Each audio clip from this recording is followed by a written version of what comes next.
Hey guys, welcome to or welcome back to my YouTube channel. Today I'm going to be teaching you guys how to make the easiest DIY beaded necklaces. These are so easy and so fun. They make for amazing DIY projects for your friends or gifts. If you don't know who I am, I own the brand Boardwalk Beads. So I've made these necklaces for about 6 years. I like to consider myself a professional, and this is the absolute easiest way to make them with the most limited amount of materials. We're gonna make this gorgeous necklace today. And what I love most about these necklaces is how much you can customize them based on whatever beads you want, whatever pearls, gems, charms. They are so much fun to make, and I highly recommend giving them a try. If you like tutorial videos like this, you'll love my other tutorial video right here. And if you want some more, comment down below what you want to see from me next, because I love crafting and I think this is so much fun. But enough with me talking, let's get on to the video. And if you have any questions or need to pause the video, I highly recommend doing that and comment the questions down below so I can get back to you as soon as I can. And I'm gonna link everything on my Amazon storefront in a folder called Jewelry Making. You're gonna need some elastic string. I choose the 0.6 millimeter length, but you can also do the 0.8. The difference between these is literally just the thickness. They're the exact same. So if you're using bigger beads, you're probably gonna wanna go with a 0.8 millimeter string because it's stronger. But the only downside of the 0.8 is that it doesn't allow you to use smaller beads. So just keep that in mind. I like 0.6 because I know I'm very gentle with my jewelry and I know this is all I need, but it's up to you to make that decision. Next thing you're gonna need are 2 flat nose pliers.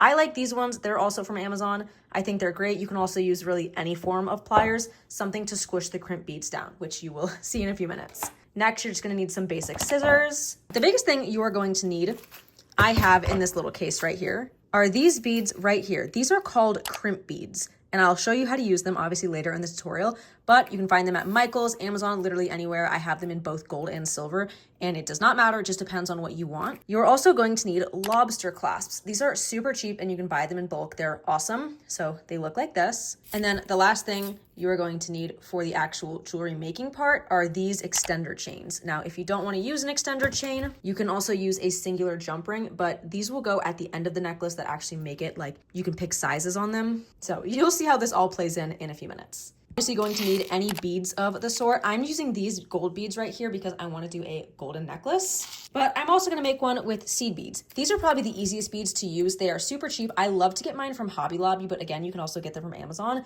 but I find Hobby Lobbies are the best. They have smaller sizes and then bigger sizes, and you can obviously use whichever ones you want. To start off with, you're gonna take your string and measure it as long as you want. Now the key is you're gonna wanna measure it a lot longer than you think you're going to need it. So let's say you want to make a 14-inch necklace, go ahead and make your string at least 18 inches because this allows you a lot of space to be able to mess up on. And it's always better that you have more string than less string. Because if you cut it too short, well, there's obviously nothing you can do about that.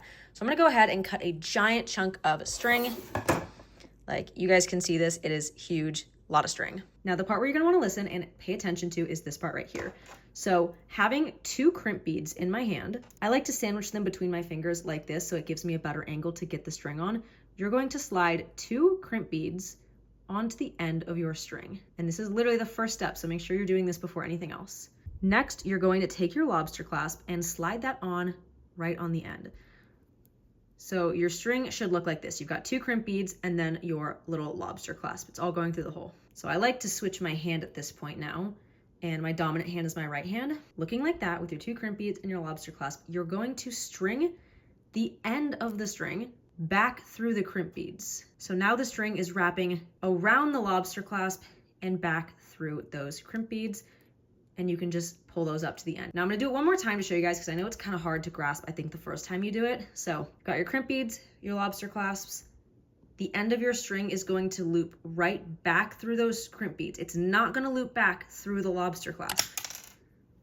Through the crimp beads, but not going through the lobster clasp. It only goes through the lobster clasp once, and then you slide those beads all the way up. And you can ignore this little extra string that you have hanging off because we're gonna cut that off anyways. So this is what it should look like. You should have 2 crimp beads slid up all the way to the top with your lobster clasp. And then at this point, you will take your flat-headed pliers and squeeze the crimp beads. You just wanna squeeze them flat onto the string because this is what's going to hold your necklace in place. You don't wanna squeeze them super hard, but enough to where they look flat like that. See, I just squished those down like that. And now you can pull it, tug it, and it is not going to break, and your lobster clasp is there to stay right on the end. So we can go ahead and cut this small piece of elastic off. We don't need that. So now you have the start of your necklace or bracelet, whatever you want it to be. And you can start putting beads on the string directly and they won't fall off because you have this lobster clasp serving as an anchor. Let's say I want to continue with my gold beads. I can string some on there. Just putting them on the end of the string.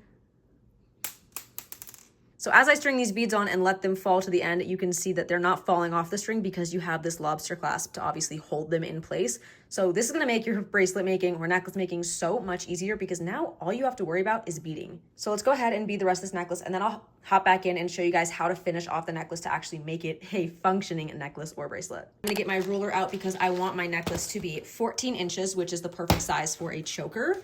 I want this to be pretty tight around my neck so I can start right here and know that I have to do obviously 14 inches.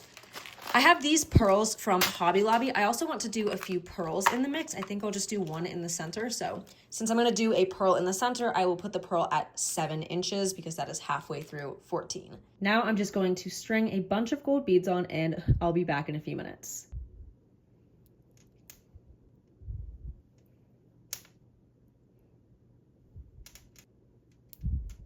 You want to make your life a lot easier, you can invest in what's called a beading needle. Now this is like, I'd say a 10-inch beading needle that I got from Amazon. All you do is slide the beads onto the metal, which makes it so much easier because obviously the metal isn't the same material as elastic. It is so much easier to bead on, and you just slide all the beads on and they fall to the bottom like that. Now that I have the exact length of beads I want on the needle, so using the end of the elastic you have, you can clip that into this hook part of the beading needle. Obviously this needle is quite worn, so that's why it's sticking up a little bit more. So with my nail, I'll push it down, and then using your other hand, you just slide the beads onto the string like that. And the newer your needle is, the easier it is. Mine's a bit tricky since it's so worn. And one thing I will say about the beading needle, you cannot use it for beads that are small or beads that have small holes. Your beads need to be a decent size. So I think these have a hole that's about 1 millimeter thick. So for your smaller seed beads or any smaller beads, this needle will not work, but it works great for these bigger beads that you do not want to string on by hand. Using a newer needle to show you guys the difference between one that's worn out and one that's new. It works the same when you put them on, but the difference is you see how tight that hook is. That makes sliding the beads off 20 times easier and requires no finagling. So make sure if you buy one of these, replace them often and don't use the old ones because it is so annoying. Okay, I've got my gold beads all on the string up to 7 inches, which is exactly halfway through how I want the necklace to be. I've decided that I want to use 2 little pearls and then 1 big pearl in the middle. So I'll go ahead and string those on.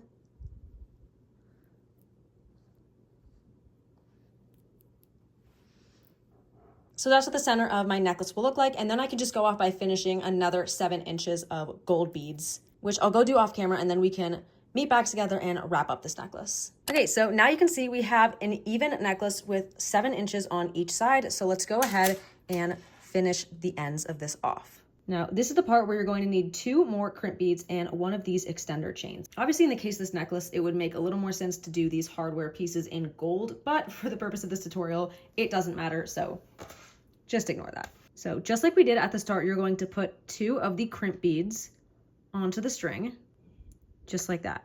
And again, like the lobster clasp, you are going to add the extender chain just through the bottom loop. So you've got that looped on just like that, and the 2 crimp beads right beside it. Now, again, just like the beginning of the necklace, you are going to loop this string back through the crimp beads. You're not looping it back through the extender chain, just through the 2 crimp beads. And then once it looks like that, you pull all the way as much as you can to tighten that so that the crimp beads are next to the beads of your actual necklace.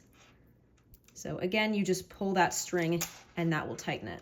With your flat nose pliers, you are going to crunch these crimp beads. Don't crunch the normal beads or the extender chains, just get the crimp beads, and then you can trim off the excess string. And just like that, you have your lobster clasp on one end and then your extender chain on the other. Looks like a nice and official necklace. So now that I finished my necklace, turn the camera around and I can show you guys. It is so cute and so simple.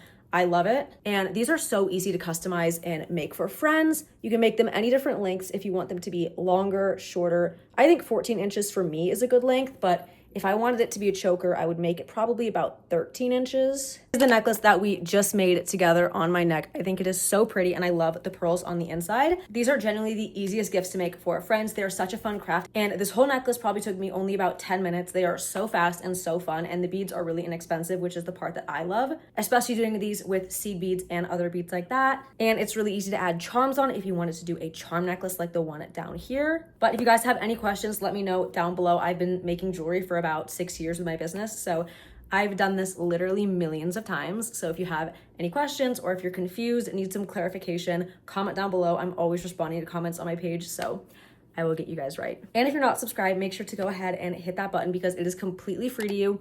You're probably not even gonna remember that you subscribed to me, but it helps me out so much. So if you found this helpful, hit the subscribe button. If you want more tutorials like this on crafts or DIY projects, let me know and I will also make those. And thank you guys for watching.